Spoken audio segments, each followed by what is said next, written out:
Roboute Guilliman, the 13th, Primarch of the Ultramarines, the Avenging Son, Imperial Regent and Lord Commander of the Imperium. Roboute Guilliman, the Victorious, the Blade of Unity, Master of Ultramar and Son of the Emperor. The titles of the uncrowned monarch are as numerous as his deeds, as is befitting for one so noble. However, there is one moniker he bears that, despite having rightfully earned, few know of, and even fewer still would announce openly. Roboute Guilliman, the Traitor. Roboute Guilliman, the Usurper. Roboute Guilliman, the Betrayer. Heresy, most if not all would proclaim. Perhaps even you yourself, my fellow traveller, would denounce me as a madman for even considering such a notion. For was it not the last battle king of Macragge who saved the Imperium of Man in those darkest of days following the Horus heresy? Was it not for the efforts of Conor Guilliman's adopted son that the already mauled empire of humanity would surely have fallen entirely? Is not it true that, barring the names of Rogel Dawn, Sanguinius, and Jagatai Khan, Roboute Guilliman is in fact the greatest hero of the Imperium of Man, and all the teeming billions who swear loyalty to it? Well, my waylaid friends, to that I say, no. I will not recount the life of the 13th Primarch here and now. This is not a chronicle, but rather an indictment of him. Perhaps a recollection of his activities both prior and post-reunion with the Emperor of Mankind will come at a later time. Where we must begin our examination is during the tumultuous events of his 16th brother's insurrection. Following the betrayal at Calth, which saw the Word-Bearers Legion under the command of the 17th Primarch, Lorgar Aurelian, who at this point was not openly known to have turned traitor, blindside the Ultramarines with a devastating surprise attack. Guilliman and his legion would be prevented from aiding the wider Imperium for much of the heresy. Confined predominantly to the realm of Ultramar, the 500 worlds consisting Guilliman's sub-empire on the eastern fringe of the galaxy by warp storms summoned by Lorgar. The 13th Primarch would enact a contingency plan of such controversy that it not only threatened his bond with his loyalist brothers, but would all but be expunged from Imperial records over the next 10,000 years. Imperium Secundus. Unable to contact Terra, Guilliman intended to fortify Ultramar into a bulwark against the traitors under Horus' banner. Utilizing a Xenos device of Necron origin known as the Pharos, upon the world of Sotha, Guilliman could recreate the Astronomicon to a lesser degree. Ships within the warp would be able to navigate the many storms racking interstellar travel and find sanctuary within the borders of Ultramar. As time passed, all manner of refugees would arrive from out of the warp. Wandering bands of survivors from the drop site massacre comprised of Iron Hands, Salamanders, and Raven Guard. Imperial fists from Dawn's retribution fleet, ambushed at Fal by the Iron Warriors. A small detachment of space wolves sent by the Primarch Leman Russ to act as watch pacts, a security measure the 6th Primarch had authorized to monitor the other Primarchs for signs of disloyalty and treachery. Splinter groups from dozens of Imperial armies, ad hoc units coalescing and seeking reprieve, tech priests, rogue traders, knights, and countless civilians all found themselves drawn to the Pharos and the sanctuary it promised. Yet no matter how many nor who they may be, none could provide accurate reports on the condition of the Emperor or Terra.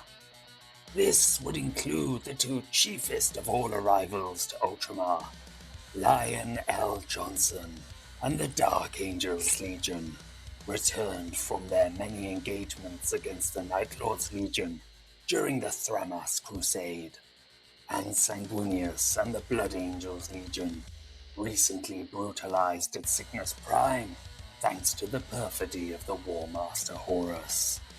Neither Primarch could speak of events transpiring elsewhere within the Imperium, and thus Guilliman would present the concept of Imperium Secundus. Both the Lion and the Angel were shocked, with Sanguinius feeling immediately uneasy about such a proposal, and the Lion openly chastising Guilliman. The first Primarch, always inscrutable, privately considered the true motive of his brother's plan. The Lion knew of Guilliman's famed talent for conquest and reconstruction. The Ultramarines' tally of compliances during the Great Crusade rivaled, if not surpassed, all the other legions.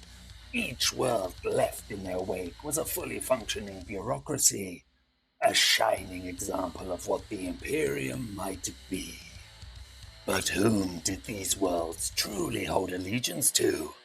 The Emperor and his Imperium, or to the Master of Ultramar and his cobalt-armored sons? Such a prospect should have been madness to even ponder, but Horus had put a torch to certainty. What weight did vows of allegiance truly carry anymore? Were oaths worth the parchment they were written on? Guilliman had 500 worlds under his command, and with the Emperor possibly fallen, those 500 worlds only had the 13th Primarch to look to. The Lion knew this, and so did Guilliman. Imperium Secundus needed true governance. It needed leaders. Despite many attempts by his council, Guilliman would not declare himself regent. Aware of the optics such an act would have, he suggested Sanguinius take the role. The Angel would accept this responsibility, albeit reluctantly. The Lion would be made Lord Protector and govern military affairs, whilst Guilliman would be Lord Warden and handle all civil matters.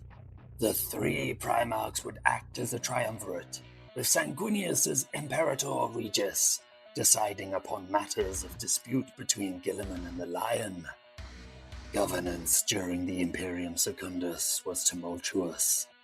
Efforts by the traitor forces to destabilize Ultramar and shatter the unity of effort made by the Triumvirate saw much bloodshed among the 500 worlds. Civil unrest, sedition, internal strife amongst the brothers, traitor assaults, and even the use of forbidden weapons of mass destruction plagued Imperium Secundus, much of which was instigated via the machinations of the 8th Primarch, Conrad Kurz. Despite the Lion's role as military advisor, Guilliman could not entirely relent control of his homeworld of Macragge, nor his fledgling empire. He was still a Primarch and commanded a legion. When the Lion suggested and on occasion acted with force considered excessive to quell internal and external matters threatening Imperium Secundus, Guilliman would openly oppose him. With the revelation that the Lion had employed orbital weapons in an attempt to neutralize the errant Conrad Kurz, the first Primarch would be banished from Imperium Secundus. Ultimately, Roboute Guilliman's project would prove unnecessary when the Emperor and Terra's continued existence was confirmed. But if it was not clear, then let me surmise the behavior of the 13th Primarch. Regardless of the fact Roboute Guilliman intended to appear diplomatic in his delegation of responsibility to the Lion and the Angel, it is clear that he had no true intention of this. From his own lips, the Primarch of the Ultramarines stated he already held an empire, one of which the Lion could not ascertain as to whether Guilliman's true loyalties were to it or the Emperor of mankind. The first Primarch's role was as Lord Protector.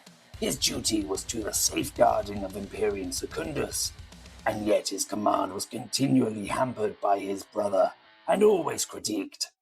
Guilliman, as Lord Warden and Governor of Civil Matters, routinely overstepped his purview and appealed to the Imperator Regius for his intervention.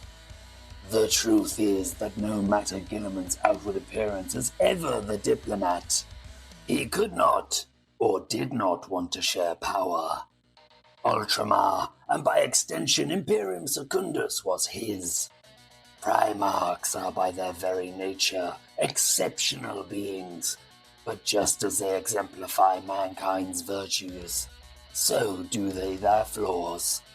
Roboute Guilliman's pride and ego would never allow him to relinquish military control, especially to a being such as the Lion, every bit his equal.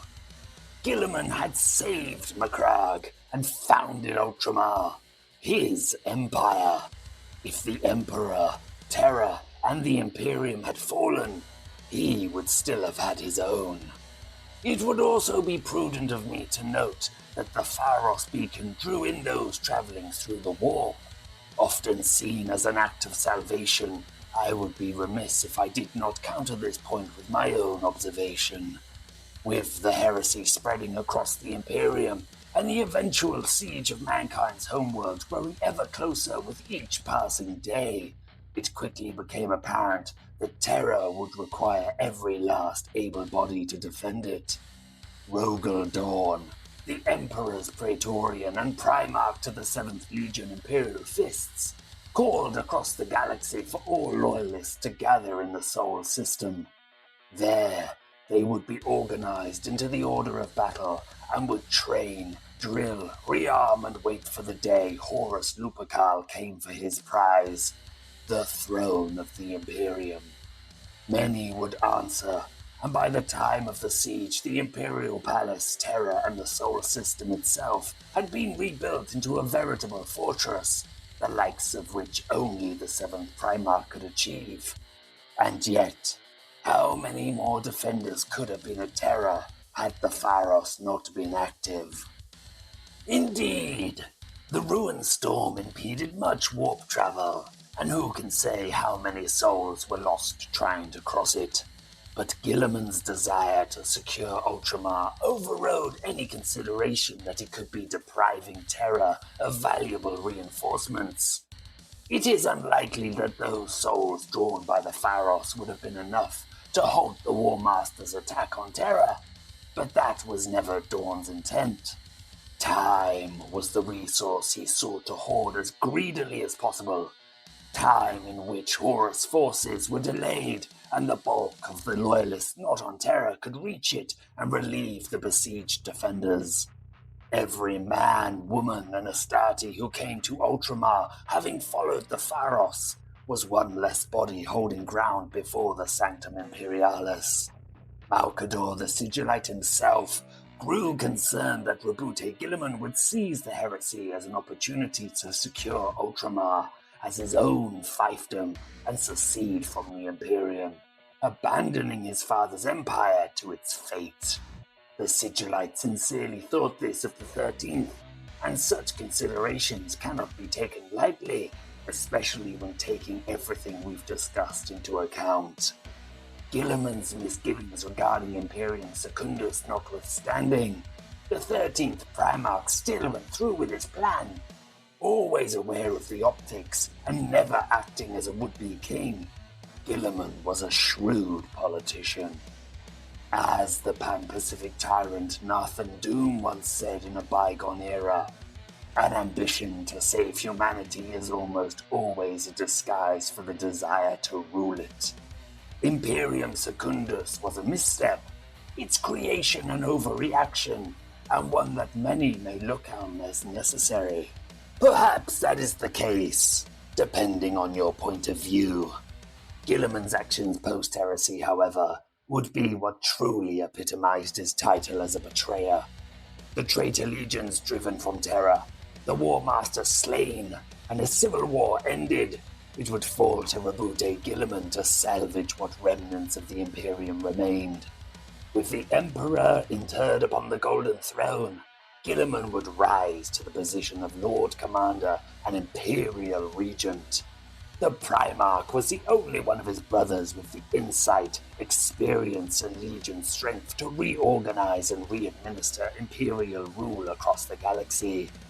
Had this been all the 13th contributed to the restoration of his father's empire, then perhaps his motives would not now be under suspicion. Alas, it would seem that fate is not without a sense of irony. For what Horus could not do with the sword, Guilliman achieved with a quill. The War Master's legacy would be 10,000 years of stagnation and superstition. The Avenging Sons would be to shackle the Legiones Astartes to a doctrine that would limit their effectiveness wholesale.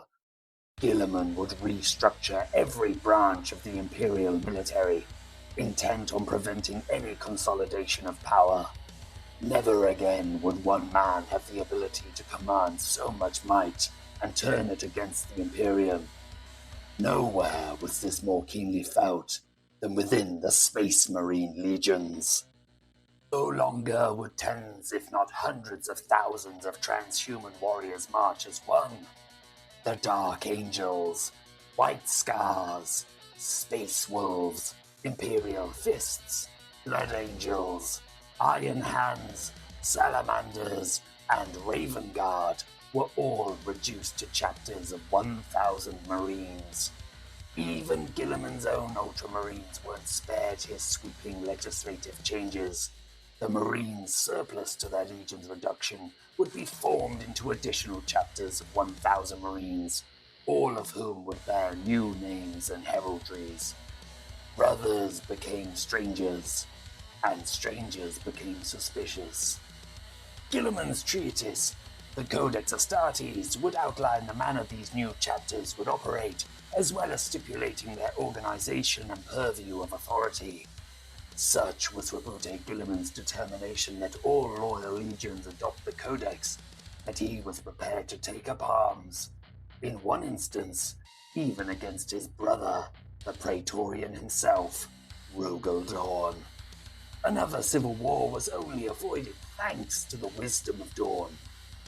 It must now be clear as to Guilliman's intent, for he waited for the opportune moment to strike. With one hand, he signed into being a document weakening his brother's legions, whilst with the other, he spread the chapters of his lineage out across the Imperium. Over 60% of all the Space Marine chapters would be descended from Ultramarine stock, the 13th Legion having been the most numerous at the end of the Horus heresy. Guilliman had positioned his sons across the Imperium, ready to secure it at any moment, or command. For whilst the chapters operated independently of each other regardless of genetic heritage, the presence of their Primarch would see any chapter, especially those descended from them, acquiesce to their leadership. Guilliman himself led numerous campaigns post-Codex with many, if not most, of his former Legion's successor chapters. Notably, during the cleansing of Segualsa, the Lord Commander would assemble all chapters of his bloodline to expunge the Night Lord's Legion from the eastern fringe. Guilliman once again wielded the might of a legion, in all but name. Even more damning, the Ultramarines chapter itself did not prescribe to the doctrinal tenets of the Codex Astartes. 10 companies, each 100 strong, was permitted as stipulated by Roboute Guilliman, and yet he allowed for a secret 11th company to exist within the Ultramarines. Roboute Guilliman, savior of the Imperium despite never firing a shot to defend Terra, who had been willing to wage war on his own brother Rogal, architect of the Sol System's defense, for not wanting to adopt the Codex, was in fact harboring an entire additional company of Marines. The Imperial Regent's violation of his own doctrine did not end with the number of Astartes within the Ultramarines. His chapter's fleet also broke with adherence to the Codex. The Macrag's Honor, the 26-kilometer Gloriana-class battleship, was a vessel of incomparable potency. Capable of single-handedly laying waste to entire fleets, a Gloriana-class battleship was a symbol of not only the legions, but the Imperium's prestigious might. Each Primarch had been granted the command of one to serve as their respective legion's flagship. Of the 22 constructed during the Great Crusade, as few as 6 would go on to survive the heresy and the following 10,000 years into the 41st millennium. Most of these, of which are now in service to the traitor legions. Such is the power of these monoliths of war that Guilliman decreed no chapter would possess one, and yet the Ultramarines would and do still wield the might of the Macrag's Honor. It is true that the Black Templars, second founding successor to the Imperial Fists, operate a Gloriana. However, the Black Templars are a fleet-based chapter for one, their entire history and legacy contained within the heavily armored form of the Eternal Crusader. And secondly, the Black Templars are continually on crusade across the galaxy. Wherever the alien, the heretic, the mutant may reside, the Black Templars will seek out these holdings and purge them of mankind's enemies. The Eternal Crusader is the backbone of these crusades. It is a mobile fortress monastery, a seat of authority, a barracks for the Black Templars' battle brothers, a holy place of worship. It is a manufactorum and a gene seed repository, simultaneously raising new generations of Black Templars and arming them for battle. The scions of Sigismund need the Eternal Crusader to prosecute their holy duties.